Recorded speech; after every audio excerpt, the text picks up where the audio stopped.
Hi everyone, in front of me I've got SONY Xperia 1 Mark IV, and let me share with you how to reset camera settings on this device. So first of all, let's open the camera app, and I hope that you can see those green lines. They are quite dull, I would say. They're not that visible as usually are in other models, but trust me, here we've got the green lines, and I've applied them before I've started recording. It's just because I'd like to show you the actual evidence that the reset option will work. So they should disappear. Let's enter the menu, which is in the right upper corner, and in order to reset the settings we have to scroll down to the very bottom. As you can see here we've got the option, so just confirm it with OK.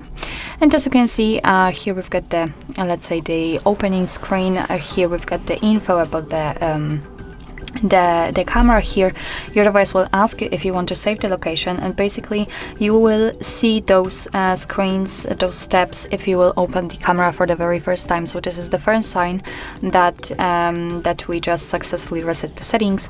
What's more, after entering the camera you cannot see the grid lines. At least I hope that you cannot see the grid lines.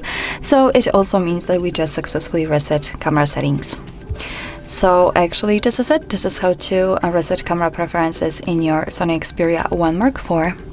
Thank you so much for watching. I hope that this video was helpful, and if it was, please hit the subscribe button and leave the thumbs up.